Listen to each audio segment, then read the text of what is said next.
Hello, everyone. I'm Erica Johnson. I teach in Global Studies, and we are lucky to have these two students in our graduating class this year.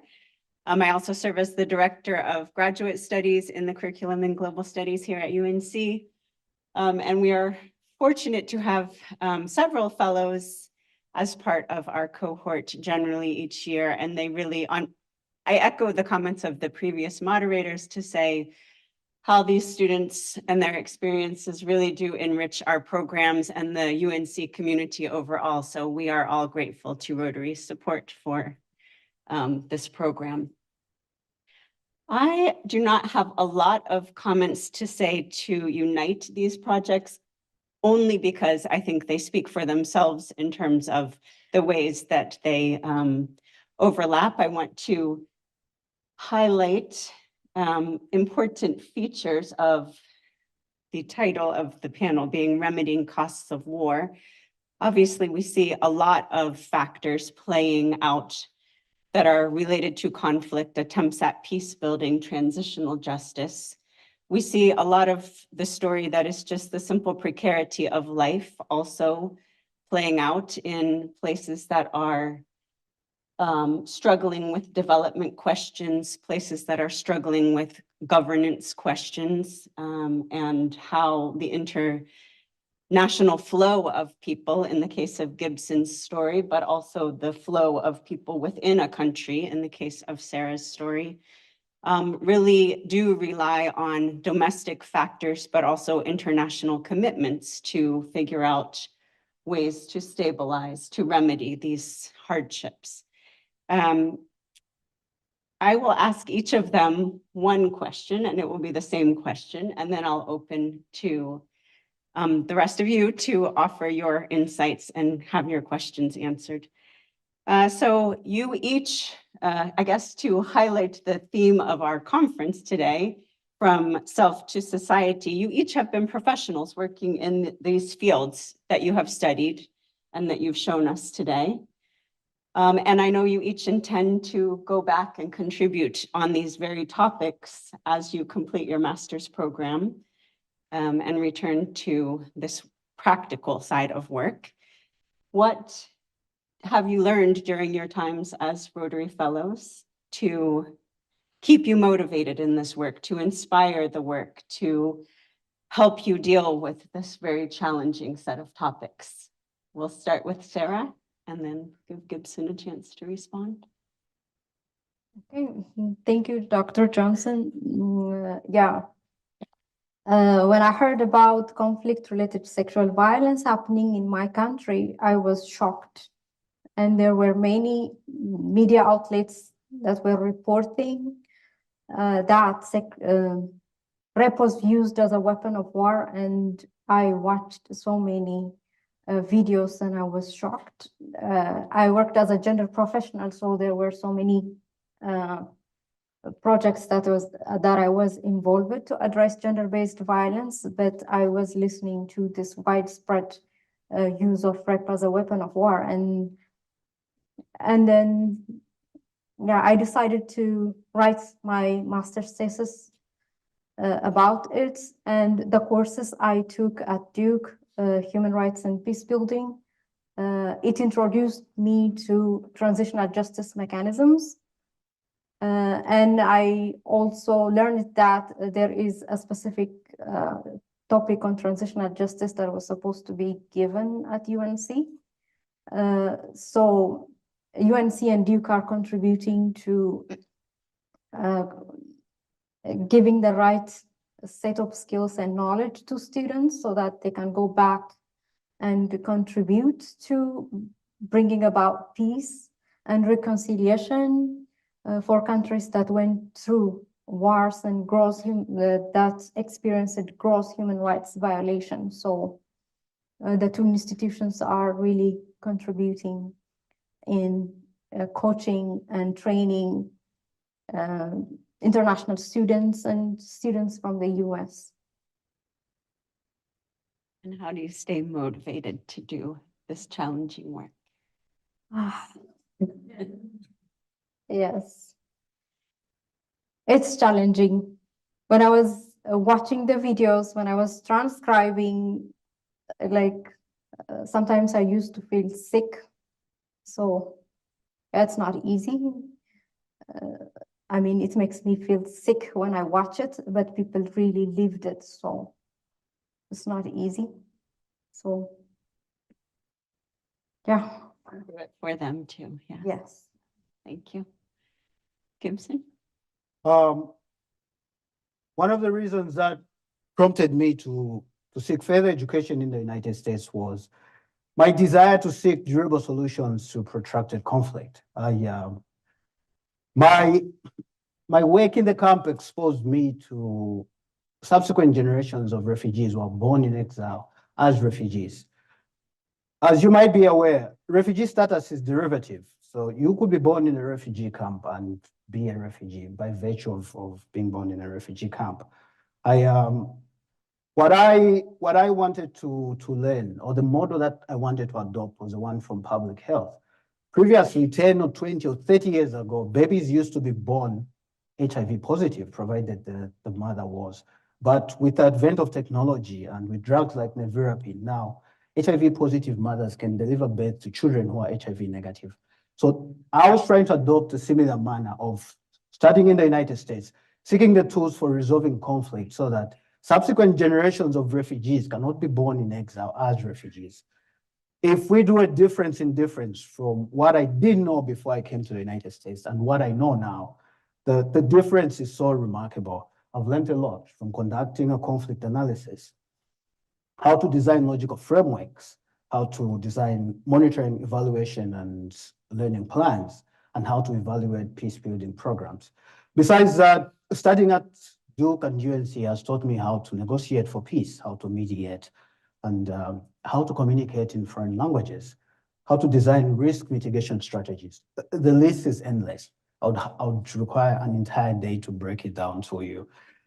But these are some of the tools that I've learned here. And if you just look at all of us in this room, we all come from different walks of life and different backgrounds. So what motivates me is multilateralism in order to build peace. There's still a desire out there to build peace. Not all hope is lost, and all wars come to an end. I worked in Liberia for 4 years. Nobody could believe that Liberia has peace now. When in the early 90s, Liberia was infamous for child soldiers, but today there's peace in Liberia. When you drive through Monrovia, there's certain buildings which are pockmarked with bullet readers, but right now there's peace in Liberia. So that gives me hope. That gives me the conviction that all wars come to an end, that provided we work together, provided multilateralism is not a zero-sum game, then we can end 1 or 2 wars. That's what keeps me up at night.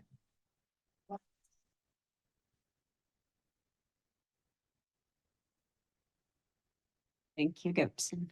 We'll take questions. Yes, we've got Ty in the center there. It's you looking all around.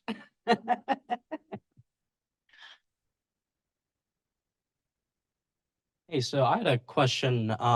It kind of relates to recent deteriorations in Ethiopian and Eritrean relations, and I'm just curious how that has impacted your projects, if in any capacity.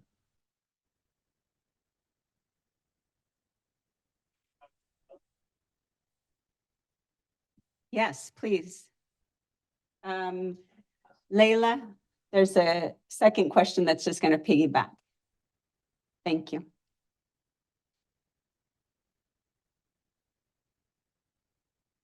Yeah, thank you for enlightening most of us of what's happening in the Horn of Africa.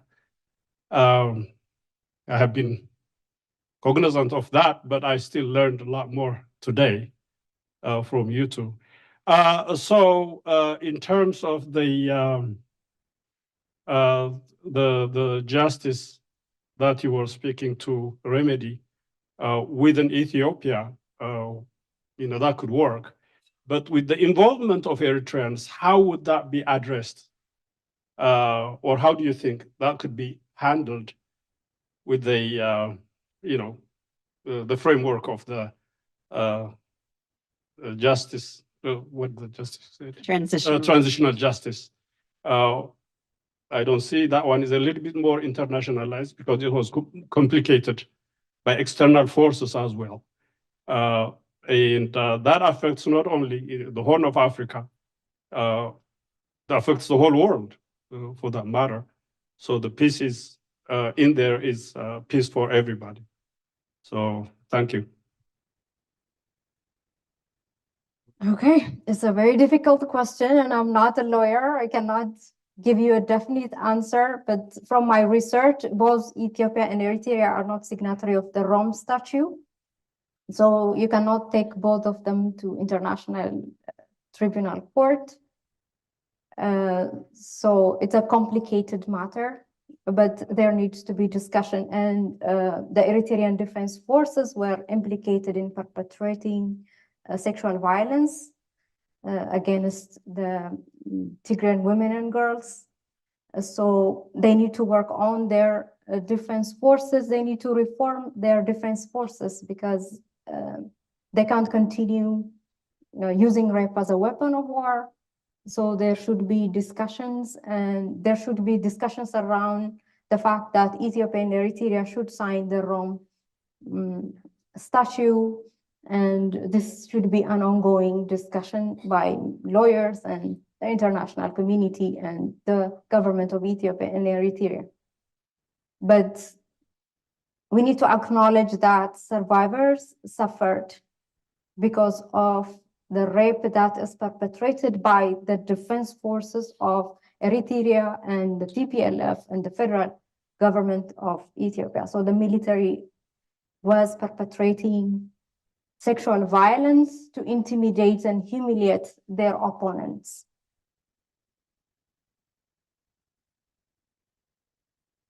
Do you have a response to the first question? Yeah. I'll be humble enough to admit that she knows more about the conflict of her own country than I do. Yeah, I would say this particular conflict may fall outside my area of expertise for today, but she understands the nuances of these conflicts better than I do because she has lived experiences in Ethiopia longer than I have. I would be remiss to claim that I knew otherwise. But here's what I know. No, no, it's enough. Here's what I know, and I'm just trying to explain this. I'm not trying to defend it. I think the Ethiopian Prime Minister is a Nobel laureate. He's a very progressive human being, and he's all about peace. And with people like that in your corner, I'm sure there's the chances of peace prevailing are so great. I wouldn't count him out. So I think there's hope for peace.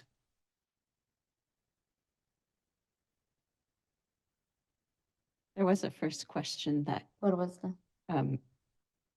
kind of basically the discussion of the ongoing conflict and deterioration. Yes, so far from the information I have, the Eritrean forces are still in Ethiopia, and the implementation of the peace agreement is very slow. So we're going to see in a matter of the coming years. But the fact that the Eritrean force should leave the Ethiopian territories, that didn't happen until now. To just complement what my colleague has just said, first of all, I would like to give kudos to State Department because the average length of a conflict is 15 years, if you follow history from the end of the Cold War.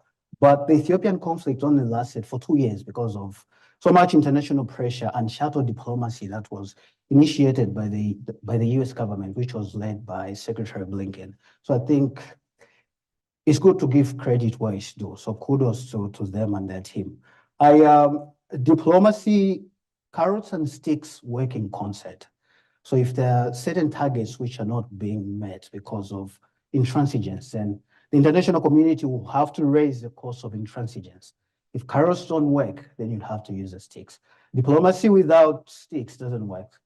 So I believe a concerted effort of employing carrots and sticks when members to a peace treaty are not living up to the end of the expectations or the bargain, or if they're reneging on their promises, is the best way to go. That's what I believe. John, is there an online? Okay, we have a black suit jacket, white shirt. Hello, my question is for Sara, and I have more like to learn if you know how is the way like the transitional justice in Ethiopia is addressing re-victimization of women, because we in Colombia we are having something very similar, and that something that is happening is that most of these women that were victims, they have to talk again and talk again about their process and their trauma. So how you're dealing with this thing of, is there something or some policies that there have been implemented during like your experience? Okay. So I was here since 2022, so I didn't go back home. So I don't have a first-hand information, but from the research I did, Ethiopia is learning about transitional justice, and it's reviewing or taking experience from other countries like Sierra Leone and Gambia. So it's trying to establish technical working groups, but there is double victimization of survivors because the health facilities were destroyed, and after they were raped, they were not getting essential services. Some of them were accessing health services after a year, and maybe most of them didn't even access any medical assistance, let alone legal assistance or psychosocial support. And as you have heard me, there are only 6 one-stop centers in Tigray. And we're talking about thousands, 10,000s of women were raped and by multiple perpetrators. And imagine, are 6 stop centers enough? No, it's not. So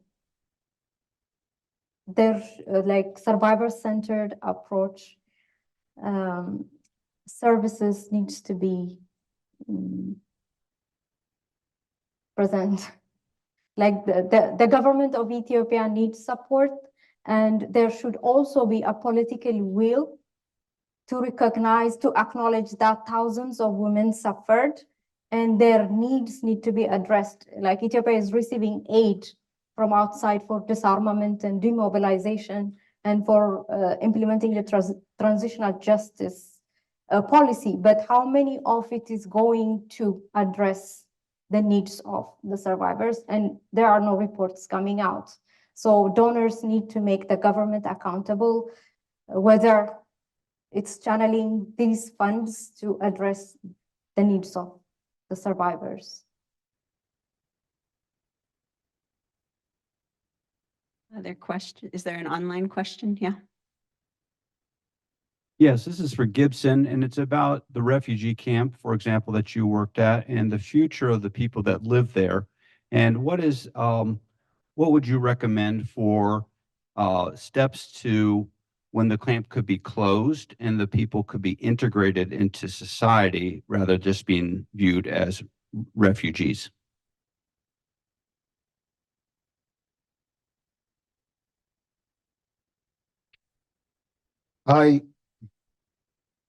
Refugee camps should not exist in the first place. Nobody wants to be quartered in a refugee camp.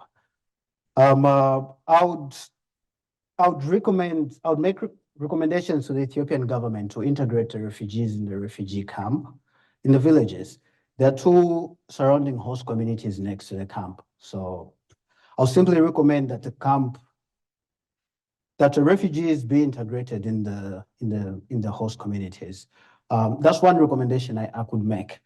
But then the other recommendation I could make, which the Ethiopian government is already thinking of, or which is already in the pipeline, is they intend to transform these refugee camps into urban settlements by 2027. If you look at the distance between the refugee camp to the nearby host community. It's just a stone's throw away.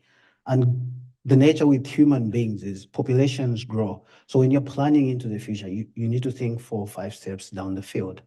So transforming that refugee camp into a settlement would be a game changer. These are some of the recommendations I would make. And then about 5 years ago, the Ethiopian parliament adopted a law which was going to accord or apportion more rights to refugees, including the rights to work and the rights to freedom of movement.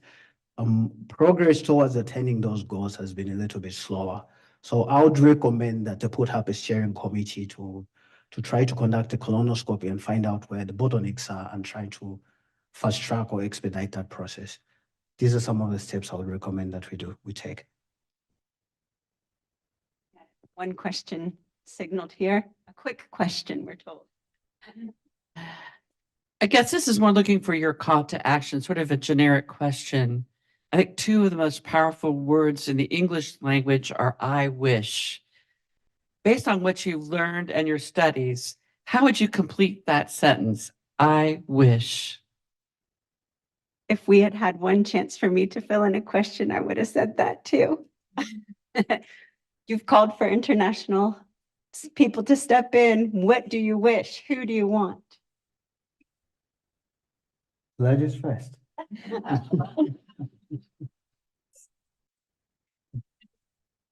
I wish for myself or just For generally? solving, yeah, you can interpret, but for solving your problem, for addressing these issues. Okay, I wish sexual violence didn't happen in the first place because response.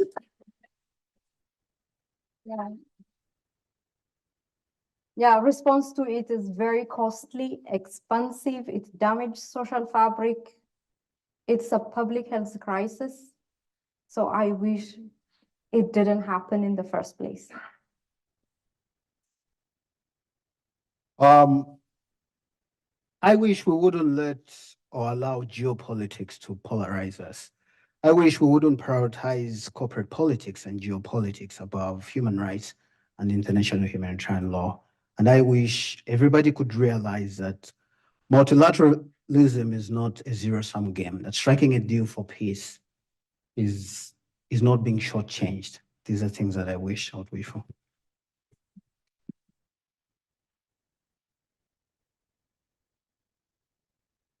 So thank you to these fellows for their hard work, for their determination to keep doing it. And I think we get to have a coffee break, or no, a second panel. No break, no break. Stay in your seats. Thank you all.